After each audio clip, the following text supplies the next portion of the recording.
देश को आगे बढ़ाना है जमाना में, ठीक है। किसी भी है पक्का अभी देश का आप लोग क्या है आगे बढ़ाने का। गुवाहाटी से शिलोंग, उसके बाद आपका आर्मी करा जाएगा।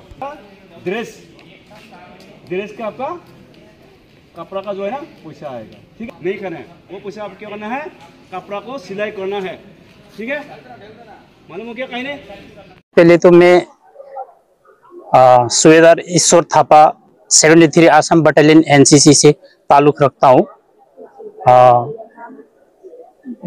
मैं आज फकीराग्राम कॉलेज में एनसीसी कैडेट को भर्ती के लिए यहाँ पे आया हूँ और अभी हम एनसीसी कैडेट को सिलेक्शन के लिए हम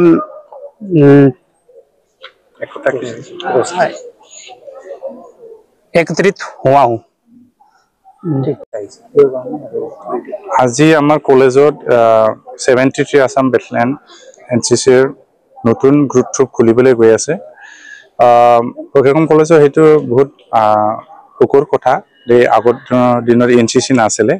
আমি 7 আসাম বেটালিয়নত আগত এপ্লাই কৰিছিলোঁ, কিন্তু এই টাইমত আমাক কৈছিলে কলেজৰ নতুন হেডকোৱাৰ্টাৰ খুলিব 73 আসাম বেটালিয়ন।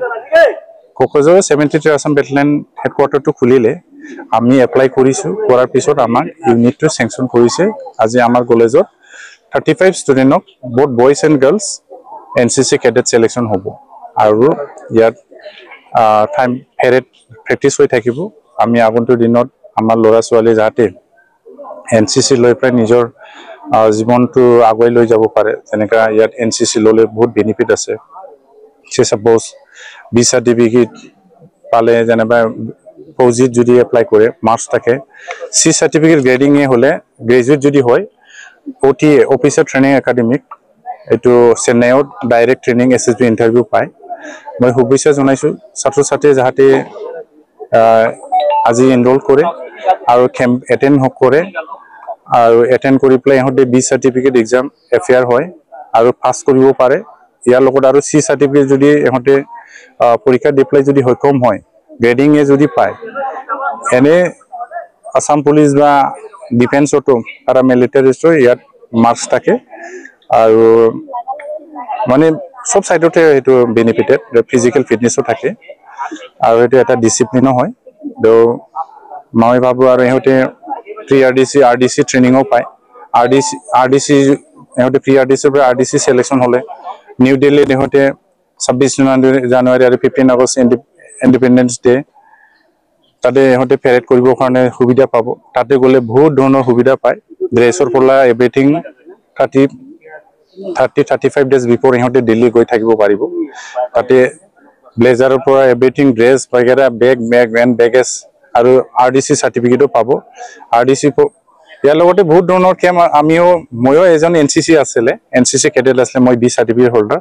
ইভেন সি সাৰ্টিফিকেট মই এপ্লাই কৰিছিলোঁ, মই বি সাৰ্টিফিকেট গ্ৰেডিং এ আছিলে। প্ৰি আৰডিসি ময়ো কৰিছিলোঁ এমৰাই কেনত। সো মই ছাত্ৰ ছাত্ৰীক শুভেচ্ছা জনাইছোঁ যাতে ইহঁতে এনৰোল কৰে আৰু ভালকে শিকে আৰু নিজৰ লাইফত ডিসিপ্লিনৰ লগত আৰু নিজৰ লাইফটো এচিভ কৰিব পাৰে পিছত। Thank U. ফকিৰাগ্ৰাম কলেজ এটা পিছত এটা ফকিৰাগ্ৰাম অঞ্চলৰ কাৰণে এচিভমেণ্ট কৰিছে আৰু এইটো এনচিচি ফকিৰাগ্ৰামত ফাৰ্ষ্ট টাইম এইটো ডাঙৰ এচিভমেণ্ট। এইটো ক্ষেত্ৰত কি মই এইটোৱে আনন্দিত। মই অহাৰ পিছত এতিয়া এপ্লাই কৰিছোঁ, মই চেষ্টা কৰিছোঁ। মই যেতিয়া টিচাৰ আছিলে তেতিয়াও মই এইটো ট্ৰাই কৰিছিলোঁ। মই অলপ আগতে কৈছোঁ আপোনালোকক। আৰু এই সময়ত বহুত কষ্ট হৈছিলে, কিয়না এনচিচি কোকৰাঝাৰৰ হেডকোৱাৰ্টাৰ বহুত দিন আগতে চেংচন হৈছিলে। তাৰপিছত আমাৰ 7 আসাম বেটালিয়নে আমাক কৈছে এতিয়া হ'ব নালাগে, পিছত আপোনালোকৰ তাতে হ'ব। আমি ৰখি আছিলোঁ আৰু এই ইতিমধ্যে মুহূৰ্ততে মই এপ্লাই কৰিছোঁ। কৰাৰ পিছত আমাৰ ইউনিটটো এতিয়া ষ্টাৰ্ট হ'ল। মানে আমি চেংচন বুলি ধৰিব পাৰ, মানে চেংচন হৈছে আমাৰ ইয়াত, ইউনিট ষ্টাৰ্ট হ'ল। আমি আগন্তুক দিনত কোকৰাঝাৰতো ডিষ্ট্ৰিক্টৰ যোনটো ৰিপাব্লিক ডে ইণ্ডিপেণ্ডেন্স ডে যোনটো পেৰেডত আমি মাৰ্চ পাছত আমি পাৰ্টিচিপেট কৰিম। মই এইটো আৰু বহুত আনন্দিত যে আমাৰ কলেজত বেকৱাৰ্ড এৰিয়াত এনচিচি হৈছে। ল'ৰা ছোৱালীখিনি বহুত এইটো সৌভাগ্য।